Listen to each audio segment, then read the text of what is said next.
Hello प्यारे बच्चों, आज हम क्लास 12 चैप्टर फर्स्ट का टॉपिक लेकर के आए हैं इलेक्ट्रिक फ्लश। तो इलेक्ट्रिक फ्लश में हमसे क्या कहा जाता है उसको हम यहाँ पर देखेंगे। इलेक्ट्रिक फ्लश में हमसे कहा जाता है कि मान लीजिए अगर कोई सरफेस है, तो इस सरफेस में से कितना फील्ड पास होगा, दैट इज रिप्रेजेंट और major the electric flux. How much electric field is passing through the surface. जब किसी सरफेस को आप एक इलेक्ट्रिक फील्ड में एंटर कराते हैं तो उसमें से कितना number of field line electric field की पास होंगी, उसको हम कहीं कहीं बोलते हैं electric line of electric force या लाइन ऑफ इलेक्ट्रिक फील्ड। तो how much line of electric field और electric force passing through this surface, that measure the electric flux. Okay, आगे हम ये देखते हैं कि मान लीजिए ये हमारी इलेक्ट्रिक फील्ड की लाइन है, ठीक है, और जब हम इस सरफेस को टर्न करेंगे, तो कितना फील्ड इसमें से पास होगा। You will observe that how much field is passing through. जब इस सरफेस का नॉर्मल फील्ड के अलोंग था तो maximum field is passing through it. जब इस सरफेस का नॉर्मल इस फील्ड के परपेंडिकुलर हो गया तो know field line passing through this surface. हम देखा कि जैसे जैसे हम इस सरफेस को टर्न करते हैं तो पासिंग इलेक्ट्रिक फील्ड कम होने लगता है, ठीक है। तो इसका मतलब amount of electric field line passing through the surface depend on the orientation. किस पर डिपेंड करेगा? It is depend on the orientation of the surface with the field line. Surface का जो ओरिएंटेशन है वो फील्ड लाइन के according अगर change होगा तो फ्लक्स भी चेंज होगा। देखो किस तरीके से ऐसा होता है, इसको हम देख लेते हैं। सबसे पहले हम पढ़ लेते हैं कि इलेक्ट्रिक फ्लक्स क्या है। Electric flux is a measure of number of line of force passing through some surface held in the electric field. Electric field में अगर कोई सरफेस रखा गया है तो उसमें से जो लाइन पास होती है उसका मेजरमेंट किससे निकाला जाता है? इलेक्ट्रिक फ्लक्स से निकाला जाता है। और इस इलेक्ट्रिक फ्लक्स की ऐसा यूनिट क्या होगी उसको भी हम देखेंगे। तो माना कि अगर if the line of electric force और electric field passing through an element of surface area A, then the electric flux will be कितना हो जाएगा? E dot A. E dot A का मतलब क्या होगा? Electric flux basically the scalar product of electric field and surface area. तो इसको आप इस तरीके से लिख सकते हो, E A cos थीटा। यह थीटा क्या है? Theta is the angle between direction of electric field and normal of surface area. Theta क्या है? Theta is the angle between direction of electric field and the normal of surface area. Surface का जो normal होगा वो और field की direction के बीच में एंगल। तो हमने केस फर्स्ट दे रखा है कि मान लीजिए अगर ये थीटा 0 हो जाए, मतलब कहने का अगर सरफेस का नॉर्मल और इलेक्ट्रिक फील्ड लाइन एक ही डायरेक्शन में हो जाए तो क्या होगा? तो cos थीटा 0 होने पर cos 0 1 होगा। और ऐसे में आपको फील्ड कैसा मिलेगा? आपको फ्लक्स कैसा मिलेगा? फ्लक्स मिलेगा आपको यहाँ पर मैक्सिमम। कैसा मिलेगा? मैक्सिमम। लेकिन जब यही थीटा एंगल 90 डिग्री पर टर्न हो जाएगा तो आपको फ्लक्स क्या मिलेगा? यहाँ पर 0। और अगर थीटा एंगल ना तो 0 है ना ही 90 है, कोई एनी आर्बिट्ररी एंगल है, तो ऐसे केस में हम क्या करेंगे?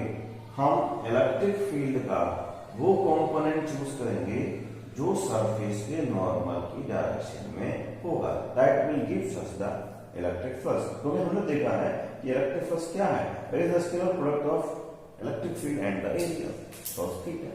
तो हमें क्या करना होगा? हमें इलेक्ट्रिक फील्ड का cos थीटा वाला कंपोनेंट चूज करना होगा। और वो कौन सा होगा? वो इस सरफेस के नॉर्मल की डायरेक्शन में ही होगा। तो इस तरीके से हमें समझ में आना चाहिए electric flux depend on the orientation of surface area and the direction of electric field. Orientation change होने से क्या होगा, इलेक्ट्रिक फ्लक्स भी बदलेगा। तो इलेक्ट्रिक फ्लक्स क्या है, मेजर करता है how much electric field line passing through the surface which held in the electric field. Okay, इसकी ऐसे यूनिट देख लेते हैं हम। ऐसे यूनिट क्या होगी, इसकी ऐसे यूनिट हो जाएगी, इलेक्ट्रिक फ्लक्स की ऐसे यूनिट हो जाएगी, क्योंकि फॉर्मूला है हमारे पास, हम जानते हैं इलेक्ट्रिक फ्लक्स, हम ऐसा यूनिट की बात करेंगे, ऐसा यूनिट ऑफ इलेक्ट्रिक फ्लक्स, ये है हमारे पास E डॉट ए। तो देखो इलेक्ट्रिक फील्ड का ऐसा यूनिट क्या होगा, इलेक्ट्रिक फील्ड का ऐसा यूनिट हो जाएगा न्यूटन पर कूलम और एरिया का हो जाएगा मीटर स्क्वायर। या हम इसे इस तरीके से भी बोल सकते हैं, if electric field is equal to potential difference upon distance, एक फॉर्मूला होता है जिसे हम चैप्टर 2 में पढ़ने वाले हैं।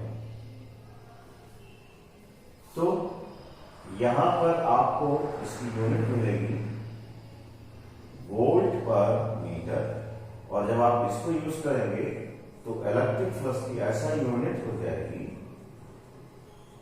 ऐसा यूनिट ऑफ इलेक्ट्रिक फ्लक्स हो जाती है वोल्ट पर मीटर, मीटर स्क्वायर। सो क्या मिलेगा, वोल्ट पर वोल्ट मीटर, क्या मिलेगा, वोल्ट मीटर।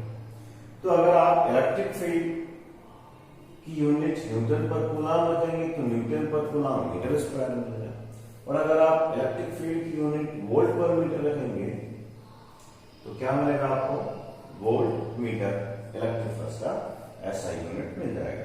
इसका डायमेंशनल फॉर्मूला क्या होता है वो आपको अपने आप बनाना आना चाहिए, क्योंकि आपने 11th क्लास में पढ़ा हुआ है how to form the dimensional formula. तो ये मैं आपके लिए छोड़ देता हूँ, you will doing it yourself, dimensional formula of the flux, electric flux. अभी हम कुछ क्वेश्चन बना लेते हैं। जैसे मान लीजिए कि आपसे कहा गया है कि एक इलेक्ट्रिक फील्ड है,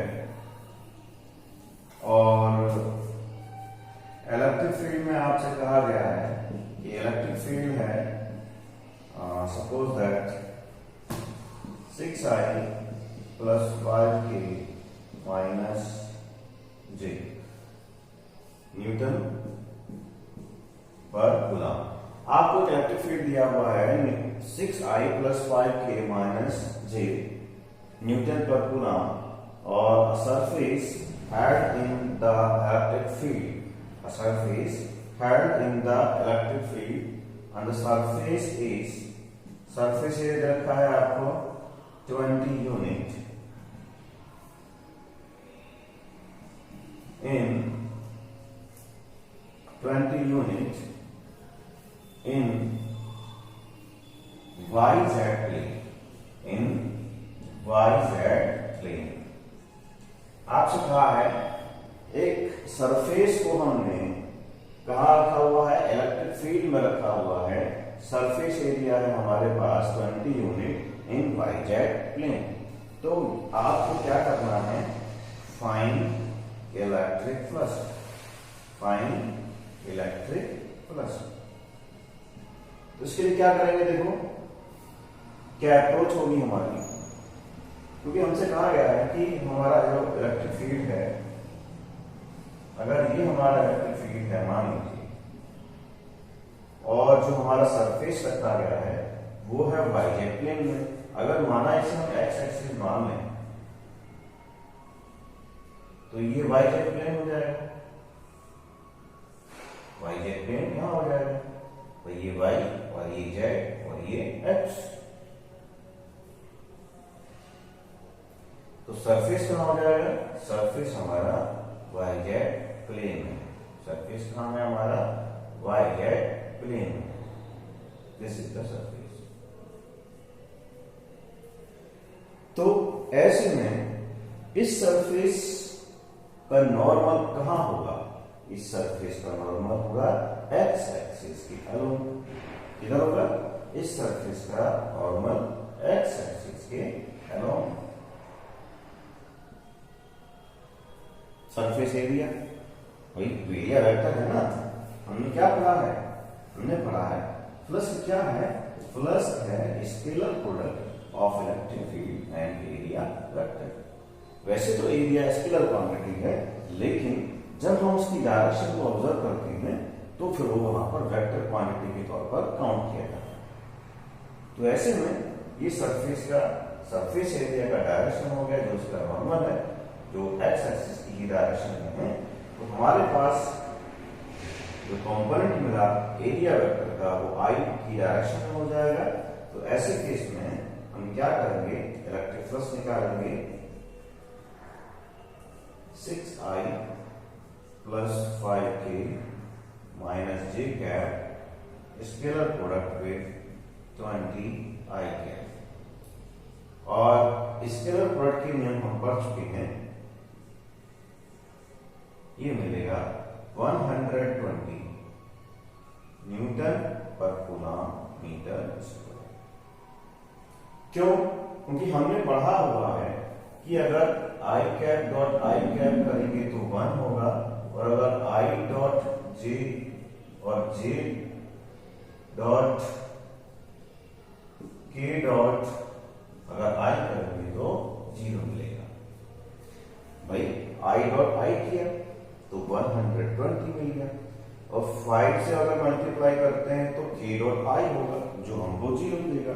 वैसे ही j डॉट आई क्या देगा? हमको 0 देगा। तो ऐसे में हमारा आंसर क्या हो जाएगा? Electric force is equal to 120 newton per metre square. इसको आप नोट कर लेंगे।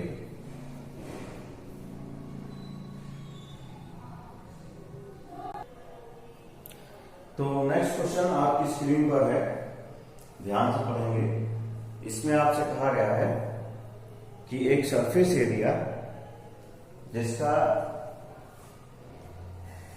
रेडियस दे रखी है आपको 10 centimetre, which is placed in a uniform electric field of 5 into 10 raised to power 5 newton पर coulomb, making an angle 60 with the field. Calculate electric flux through the sheet. Question समझ में आ गया होगा।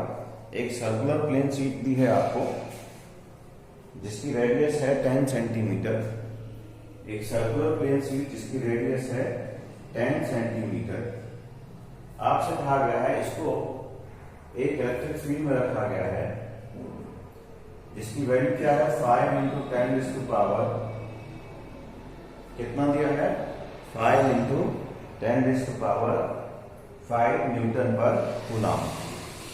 5 into 10 raised to power 5 newton पर coulomb. और ये surface है, ये सर्कुलर शीट है, ये फील्ड के साथ 60 डिग्री के एंगल पे रखी हुई है। एंगल किसके बीच में है? सरफेस किसके बीच में एंगल है? Angle between surface and electric field. तो हमसे कहा गया है find the electric flux passing through this sheet. तो मान लीजिए अगर ये हमारे पास कोई सर्कुलर शीट है, दिस इज सर्कुलर शीट, और ये फील्ड के साथ किसी एंगल पे रखी हुई है 60 पे, तो इस शीट का जो नॉर्मल होगा वो इलेक्ट्रिक फील्ड के साथ कितना एंगल फॉर्म करेगा? भाई ये शीट का जो सरफेस है वो इलेक्ट्रिक फील्ड के साथ में, ये शीट का जो सरफेस है दिस सरफेस, ये इलेक्ट्रिक फील्ड के साथ में कितना एंगल बना रहा है? 60 का। तो इसका जो नॉर्मल होगा वो कितना एंगल बनाएगा? इसका जो नॉर्मल होगा वो कितना एंगल बनाएगा? 30 का। मैं समझता हूं क्वेश्चन आपको समझ में आ रहा होगा। अगर ये सरफेस का का नॉर्मल इस डायरेक्शन में है, ये सरफेस फील्ड के साथ 60 डिग्री का एंगल बनाता है, तो ये एंगल कितना हो गया 30 का। तो ऐसे में इलेक्ट्रिक फ्लक्स आप सॉल्व कर लेंगे, वेरी सिंपल। सबसे पहले आप क्या करेंगे, आप रेडियस को कन्वर्ट करेंगे मीटर में, तो ये हो जाएगा 10 × 10⁻⁻² मीटर। इलेक्ट्रिक फ्लक्स आप कर ही लेंगे, आप जानते हैं इलेक्ट्रिक फ्लक्स E A और cos 30 हो जाएगा। 30 आप समझ गए भाई, सरफेस है इलेक्ट्रिक फील्ड के साथ में 60 डिग्री का एंगल बनाता है, तो ये नॉर्मल कितना एंगल बनाएगा इलेक्ट्रिक फील्ड के साथ में 30 डिग्री का। समझ में आ गया भाई, सरफेस पर ये क्या है नॉर्मल है, तो राइट एंगल पे है, तो अगर सरफेस के साथ इलेक्ट्रिक फील्ड 60 डिग्री का एंगल बनाएगा, अगर सरफेस के साथ में इलेक्ट्रिक फील्ड 60, ये सरफेस के साथ में इलेक्ट्रिक फील्ड अगर ये 60 डिग्री का एंगल फॉर्म करेगा, तो ये एंगल कितने का हो जाएगा, ये 30 का हो जाएगा। समझ में आ गया चलिए, वेरी गुड। तो सॉल्व करेंगे, इलेक्ट्रिक फील्ड दिया है 5 × 10⁵, एरिया हो गया पाई r² 10 × 10⁻⁻² का होल स्क्वायर, और cos 30 कितना हो जाएगा √3/2, √3/2। इसे हम सॉल्व कर लेंगे, कर लो सॉल्व। 5 × 10⁵, 3.12, 100 × 10⁻⁻4 √3/2। सॉल्व करेंगे, सॉल्व करना आपको आना चाहिए, सिंपल कैलकुलेशन है, और कैलकुलेशन करके कितना आंसर आपको मिलेगा, आंसर मिलेगा आपको 1.36 × 10⁻⁻4 न्यूटन पर कूलम मीटर स्क्वायर। तो आई होप आपको क्वेश्चन समझ में आ गया होगा, आप इसे नोट डाउन करें।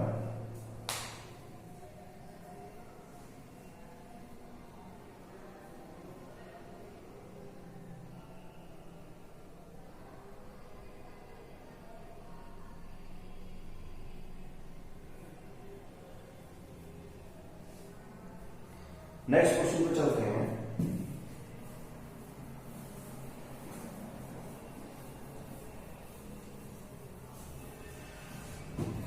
नेक्स्ट क्वेश्चन में कहा गया है आपसे कि एक सिलिंड्रिकल सरफेस है, एक सिलेंडर है, और it is placed in a cylinder, it is placed in the uniform electric field. The axis of cylinder is along the electric field. The axis of cylinder is along the electric field. ये electric field की direction है, और ये क्या है, इस cylinder की axis भी है। आगे आपसे कहा गया है find the, show the electric flux, show that the net electric flux passing through it is 0। इससे पास होने वाला नेट इलेक्ट्रिक फ्लक्स 0 होगा, ये आपको शो करना है। क्वेश्चन समझ में आ गया, ये रेडियस है माना r, इसकी एक्सिस इलेक्ट्रिक फील्ड की डायरेक्शन में है, is the direction, is the electric field which is passing through it, uniform electric field. Show करना है कि नेट इलेक्ट्रिक फ्लक्स 0 होगा। तो क्या करेंगे, हमारी अप्रोच क्या होगी, हमें किस तरीके से इस क्वेश्चन को सॉल्व करना चाहिए। तो let us suppose that this is like that, ये पॉजिटिव एक्स एक्सिस, ये negative x axis. How many surfaces are there, surface 1, surface 2, surface 3। तो नेट इलेक्ट्रिक फ्लक्स क्या हो जाएगा? Net electric flux is the electric flux of surface 1 plus electric flux of surface 2 plus electric flux of surface 3। इन तीनों का सम हमें क्या show करना है? 0 करना है। तो देखो फर्स्ट ऑफ ऑल अगर हम इलेक्ट्रिक फ्लक्स फाई 3 को देखेंगे तो ये 3 क्या सरफेस है? ये सरफेस वो है जिसका नॉर्मल इस डायरेक्शन में है और ये इलेक्ट्रिक फील्ड की डायरेक्शन। तो हमने पाया दोनों के बीच का एंगल 90 डिग्री होता है और फाई 3 कितना हो जाएगा? E A cos 90 is equal to 0। समझ में आ गया? कभी भी कोई भी सरफेस का नॉर्मल अगर इलेक्ट्रिक फील्ड के साथ में राइट एंगल पे होगा तो वहां इलेक्ट्रिक फ्लक्स क्या हो जाएगा? 0 हो जाएगा। ठीक उसी तरीके से अब हम देखें फर्स्ट और सेकंड के लिए। तो फर्स्ट के लिए नॉर्मल की डायरेक्शन, सरफेस के लिए नॉर्मल और इलेक्ट्रिक फील्ड की डायरेक्शन दोनों एक दूसरे के अपोजिट हैं। तो इस केस में हमको क्या मिलेगा?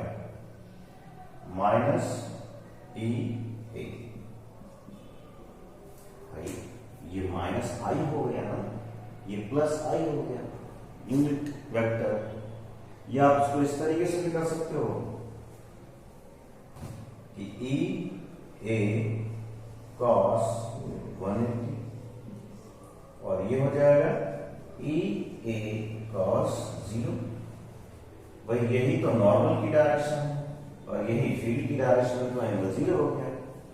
तो यहां मिलेगा आपको माइनस ई ए, यहां मिलेगा आपको प्लस ई ए, दोनों का सम क्या देगा आपको?